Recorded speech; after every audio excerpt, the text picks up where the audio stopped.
various aspects, and one of the aspects is to be able to enable us to understand how computers evolved, how computer technology evolved, and what has been the technological advancement in the society, in the sector, and specifically for us in our education sector. Another purpose of this course is to also understand the various elements in a computer system. We shall highlight that as we analyze the course and the specific topic we are going to cover. And also, you need also to have skills on how to use basic computer application. This will be more practical, and of course with understanding of why we need these skills, practical skills, and also understanding of concepts. We also need, more importantly, to illustrate the relevance of those applications, of that skill we are acquiring, of those competencies, what is their relevance in education. So that's why our course in the first place is not just computer applications, but computer applications in education. Again, we shall focus more on what are these current advancements. That's basically internet technologies, and what is their relevance in education, what are their implications. And we are going to see what are the best practices and what are the issues of concern. What do we need to be careful about for us to effectively benefit from this course as professionals, as practitioners, as researchers. So that gives us a nutshell of what is the focus of the course. So in doing this, we shall be covering various topics in this course so that we are able to capture all those components. One of the topics that we shall be looking at is in introduction to computers. So we shall understand what a computer is, how it looks like, and note we already have some literature, or it is expected, having studied ICT education at your level of bachelor's, you have some literature background, so you'll be expected to recap on this, to recapture what you learned, how a computer works, so from a technical point. The other topic we are going to look at is what are the key components of a computer. That topic now will be on computer, hardware and software. So how do they interact, how do they work to make the computer useful to human being. The other topics now will relate, as the course continues, will relate to specific computer applications.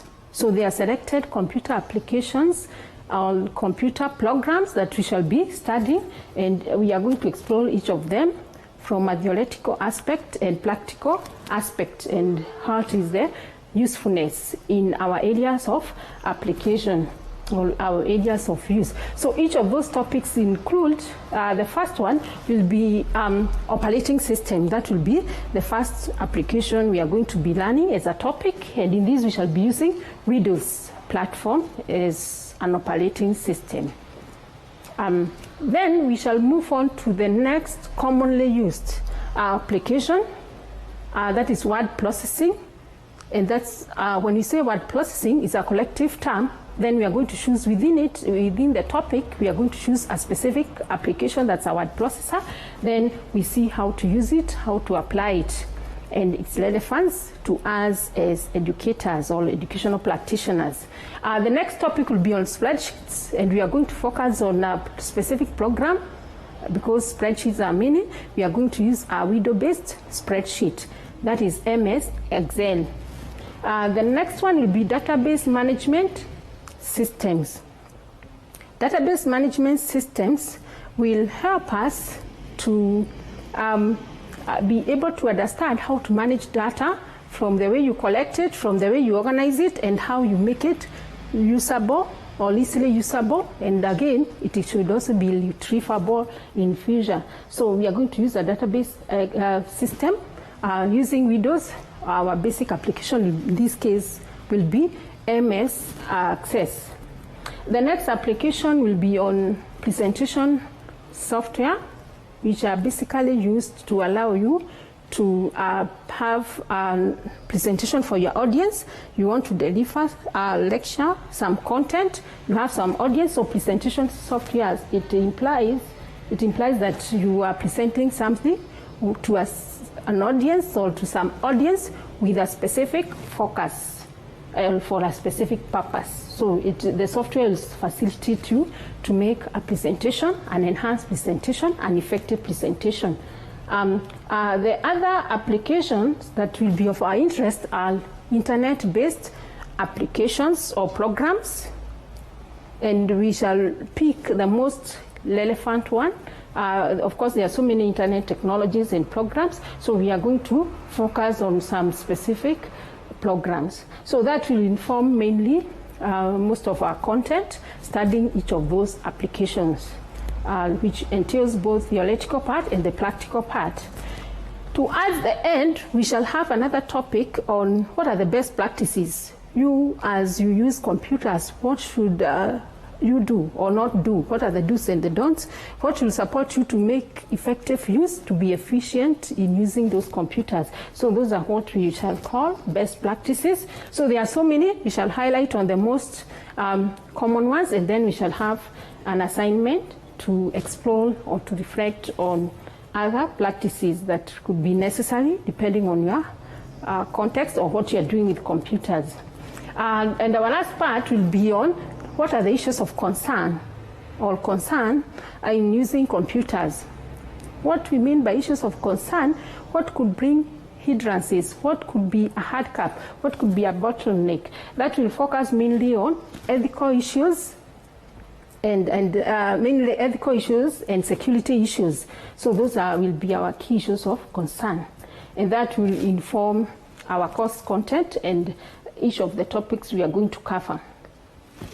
So on the same, as you can see here, we have aspects that are drawn from the same as our course objective, and it is based on these course objectives, like the studying or explaining evolution of the computer technology and the advancement, explaining the different units of a computer, explaining computer software, use of basic computer programs, explaining and illustrating the relevance of computers in education, explaining and use of common internet technologies, and identifying security issues, and of course, ethical issues. So these will form our course objectives.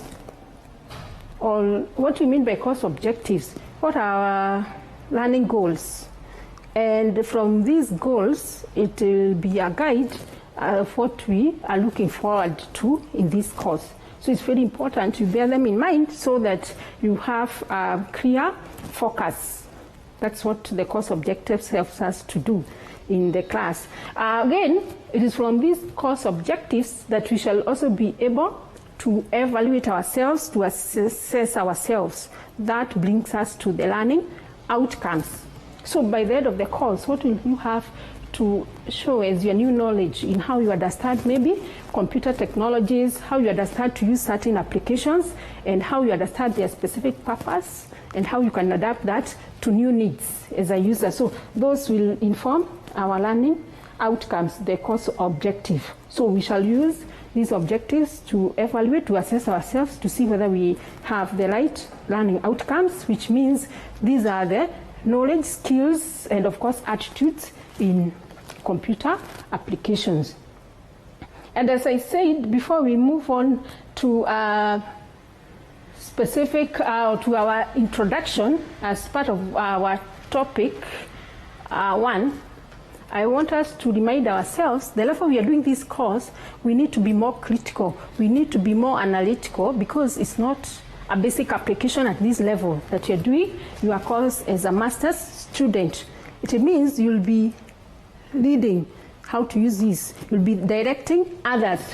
You'll be using it for other purposes beyond the basic use, and also supporting others. Either technically or otherwise, you will be guiding application of those. And therefore, you should be more analytical, more critical, and assume a leadership role, assume you're a policy maker, assume you're an administrator in your school, assume you're a lead teacher for your subject, even if you are still teaching in the classroom. That will make you focus more deeply on the content. So don't just look at it at surface level. Of course, the content will guide us on the expectations on each of the topics. So I begin by introducing now our first topic, which we said we need to understand what are these computers, what do we do, and maybe why they are even relevant to the human being. So going to the basic definition of a computer is basically an electronic device, and it is capable of accepting your raw data, manipulating it, that is processing, and then it's able to output something, and what it outputs is information. So this part shows what computers do. If one of these is skipped, we must have data when using computers, we must have some form of manipulation, that's processing, and then information. So, and information is what becomes the output of a computer to us users. So if this part is not complete, then computers are just objects and they are not of use. Now, when we define computers, basing our definition just moving from electronic device to this process, then we realize computer becomes what we shall be using from now onwards. We are looking at computer systems, not just a computer. So that will make us focus more on the uses of the computer and its relevance in what we do as professionals, as a society. So we move from the basic definition to seeing computers as a computer system that is able to accept some input, process or manipulate that, and then to make it information. So if data, we are going to be defining what's data. If data is not processed, it doesn't become, or it remains not meaningful or not really useful to us, or it doesn't make any contribution. So it's until we process it through computing capabilities that it provides us the output we want, it becomes useful and of value. So what is data? What is processing? What's information? So that we see what we do with the computer revolves around this. So when you talk of data, data refers to raw facts or figures that we have gathered or we have collected or captured, and then it is those raw facts or figures that then we use or we selectively use to see whether it is necessary to process them with a name to get some output which is in form of information. So when we come to processing, is those manipulative processes. It could be basic analysis, it could be a computation, it could be organizing the data, sorting, so that it becomes more relevant to a specific purpose. Remember, you cannot be processing something without a focus. First, you have what is the data I have, and then for what purpose do I want, or what is the nature of output I'm looking forward to. That's what informs the nature of processing. And it is in the processing that we are going to be using each of the computer applications I said, and of course there are many other applications, but for the purpose of the course scope, we are going to be focusing on a few applications. So you have processed now. So after processing, the computer also gives you the capability to output. What it outputs is information. Information means we have more meaningful output that we have been able, after you have processed, that can inform decision making, that can inform our management processes. So it is information refers to data that has been processed to make it more meaningful for decision making and for specific purposes, including managerial processes or other processes we have in organizations. So that's what computer does. So computers will be able to do this when we understand what is it composed of. It has 6 components, a computer system. We say now we call it a computer system. So for a computer to be able to move from data to processing to information, it must have, or you must provide all these components. They are the facilitators to make a computer work. So that means we need hardware. It's one of the basic components. These are the tangible parts of a computer. From the desktop you may have From the camera, you may have the digital camera, you capture data with the scanner, all those physical gadgets. And at this point, I need to draw your attention to, in today's world, when we mean computer hardware, we don't just mean a computer or a laptop you have around you. We mean any computing physical device, including the mobile phones we have today, the iPads you have, the other data storage facilities we have like servers. So any digital cameras, all those physical devices that facilitate computing hardware. So it's not just the computer itself, because technology has advanced. Software is the second component. Software means these are program instructions that enable a computer to function. So they have been developed, and in the next few minutes we are going to look at definition of computer software, categories of software, and what they do. And note that software is a collective term. When there are many, you just call it software, so you don't need to put an S. So when you mean software, we mean all relevant programs that are able to facilitate computer, execute different tasks, or in the first place, have that platform to work. The next component is procedures. Procedures means a set of instructions that we follow, and basically, what are the steps you follow? That's what we mean by procedure. When you want to do a task, when you want to have your title page, you type first the content, you highlight it, you bold. So those are the steps. If you want to save a document, I'm sure that's a basic thing you have done in your computer, even when you're writing your personal letters. What do? You start by opening the software, you type your letter, then you save it. So that's a procedure, the steps you follow when using a computer. So irrespective of the app you are using. Data, we already defined data, those low facts and figures that you have collected, that you have captured for purposes of serving you through the processing to output. People, these are liveware, human beings. So remember, we have computers as physical objects. But then, computers, to be a computer system, a computer to be useful, there has to be a human being behind. And what does a human being do in this process as a component? So in the first place, human beings will create computers, the computer engineers will do the hardware, computer programmers will do the software, so they'll be creating the computing, other computing components. Again, it is the same people who use the computers. So we are saying we cannot have a complete computing system without people, either as users or as creators of those components. The last component, the sixth component, this one we call it an emergent component. Those who did computers like 20 years ago, they reached at fifth component, people. They didn't maybe focus on connectivity. But in today's computing, it cannot be complete without connectivity. It cannot be really valuable without connectivity.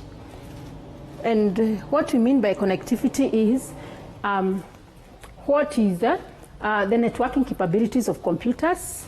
What it refers to the networking capability of computers. Then we ask ourselves, what are the type of networks that we have?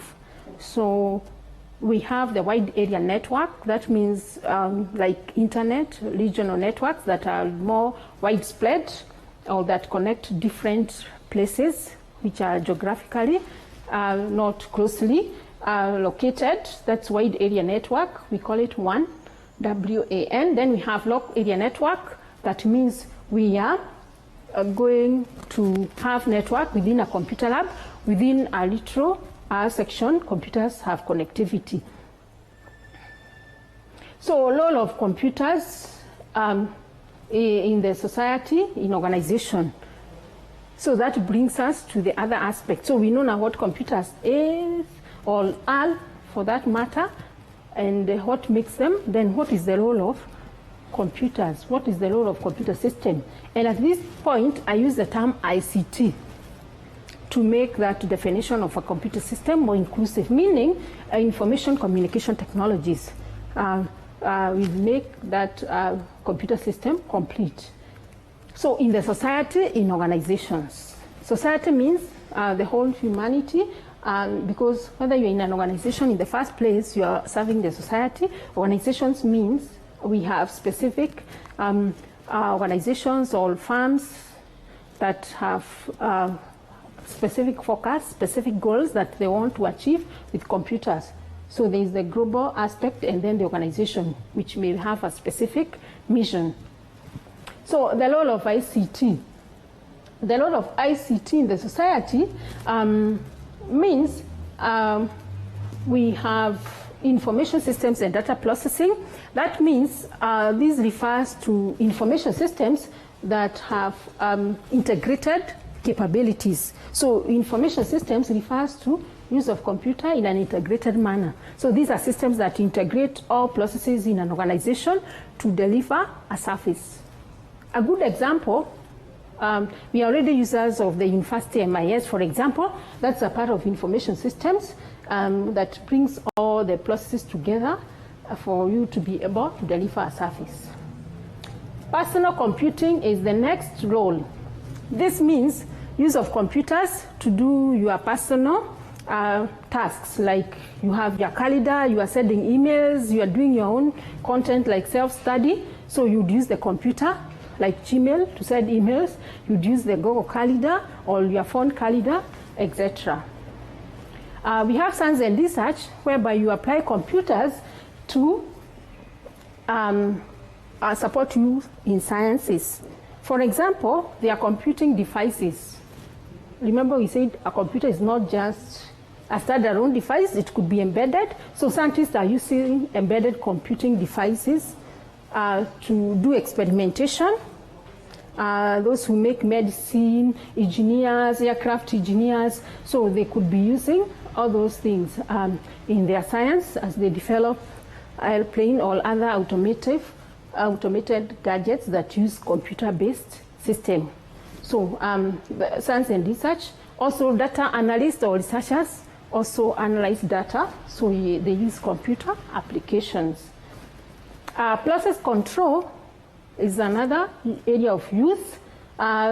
This is where computers are used to control automated processes that are cyclic and that are very specific to what they do. For example, you have a process control. Today in the hospitals we have ICU units that are automated, that move via a cycle. And what we mean by a cycle, it means the feedback informs the input in the next level. So we move from the input to processing, then we output, and after that we have some feedback mechanism that may serve as input.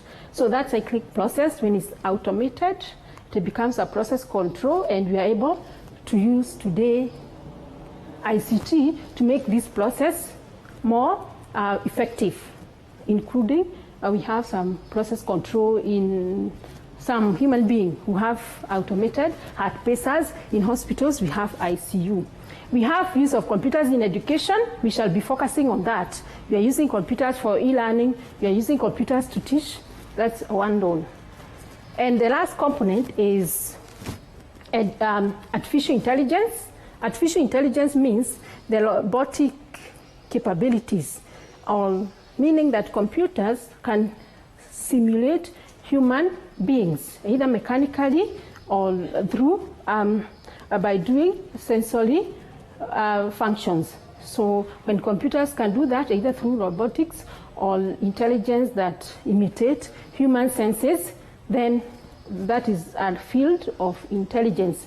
Now, note that all these areas are collective. There are so many things you can do within each of those, and we shall be able to see what is your role in doing that.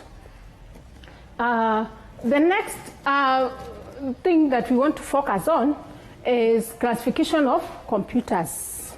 Classification of computers. So how do we classify computers? There are many categories. We can classify computers based on the purpose they serve, based on the data they manipulate, by technology. And so we have 5 generations, and on the basis of their size and capabilities, like we have mainframe, mainframe, and microcomputers. So in each of those categories, there is much more we are going to do with that, and that will be part of the assignment I'll be giving. So you are required to explore each of these components and understand, for example, when we talk of computers as either analog or digital, if I talk about that, when you have digital computers, most of the computing gadgets we have today are obviously digital. Earlier technologies was more analog and is rarely found, unless in special cases today. But for digital, they deal with discrete data. And when they are discrete, it means that they don't follow or they don't monitor minute segments or units. Analog, they are able to graduate from in a continuous manner, like a continuous variable, so that we are able to monitor very minute changes. So analog today are only used in processes that require critical monitoring, so that a small change makes a lot of value in the process. Like maybe, what does your heart pacer operate? They may use analog. What does the IT system in the ICU use? It may use analog, because a change in the patient oxygen level in the heart pace means a lot. So they need to see the very minute graduated changes. Unlike digital, when we don't have, or we only need to use discrete values. So now, before we end our lesson, I want to take you through something that will be part of your reflection, and again, your assignment. So this assignment will make us go deep into the content, especially in our area of education. So one of part of the assignment, I want you to expound or to analyze the relevance of ICT in education. And in that assignment, as you analyze the relevance, you are looking at the specific, or you'll be able to identify specific areas of use of IT in education.